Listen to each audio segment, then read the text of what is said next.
the bot got some moves too.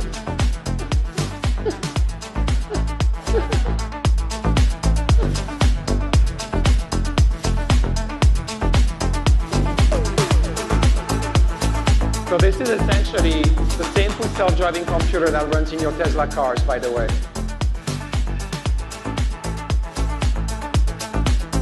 This is literally the first time the robot has operated without a tether. It was on stage tonight.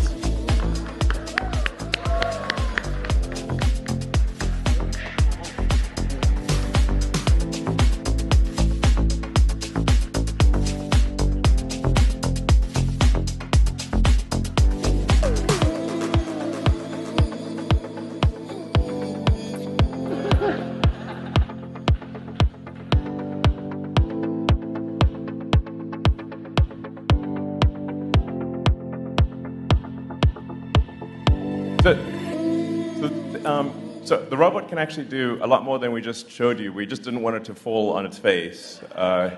So we'll show you some videos now of the robot doing a bunch of other things, which are less risky. We should close the screen, guys.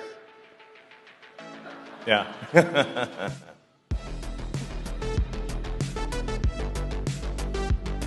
Yeah, we wanted to show a little bit more what we've done over the past few months with the bot, and just walking around and dancing on stage.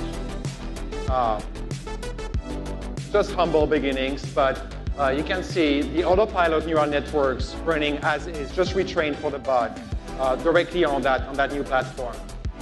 That's my watering can. Yeah, when you see a rendered view, that's the robot. That's the world the robot sees.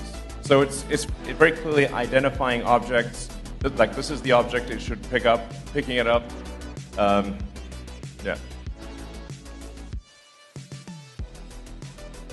We use the same process as we did for autopilot to collect data and train neural networks that we then deploy on the robot. That's an example that illustrates the upper body a little bit more. Something that we'll try to nail down in a few months, over the next few months, I would say, to perfection. This is really an actual station in the Fremont factory as well that it's working at. Yep. So.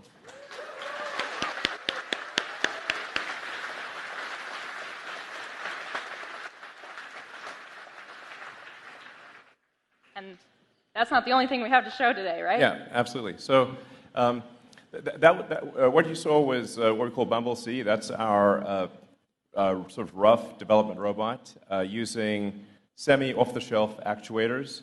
But we actually have gone a step further than that already. The team's done an incredible job. And we actually have an Optimus bot with fully Tesla-designed and built actuators, battery pack, control system, everything. It wasn't quite ready to walk, but I think it will walk in a few weeks. But we wanted to show you the robot, something that's actually fairly close to what will go into production, and show you all the things it can do. So let's bring it out. Do it.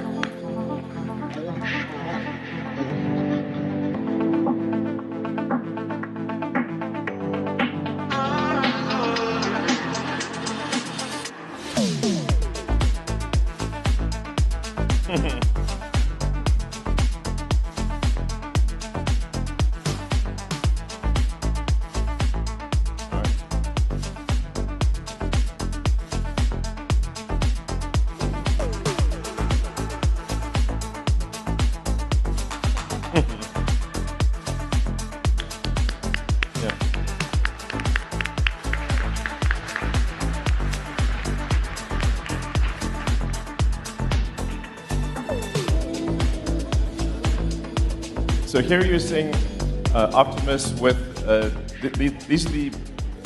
with the degrees of freedom that we expect to have in Optimus Production Unit 1, which is the ability to move all the fingers independently, to have the thumb have 2 degrees of freedom, so it has opposable thumbs, and both left and right hand, so it's able to operate tools and do useful things. Our goal is to make a useful humanoid robot as quickly as possible. And we've also designed it using the same discipline that we use in designing the car, which is to design it for manufacturing such that it's possible to make the robot in high volume at low cost with high reliability. So that's incredibly important. I mean, you've all seen very impressive humanoid robot demonstrations, and that's great, but what are they missing?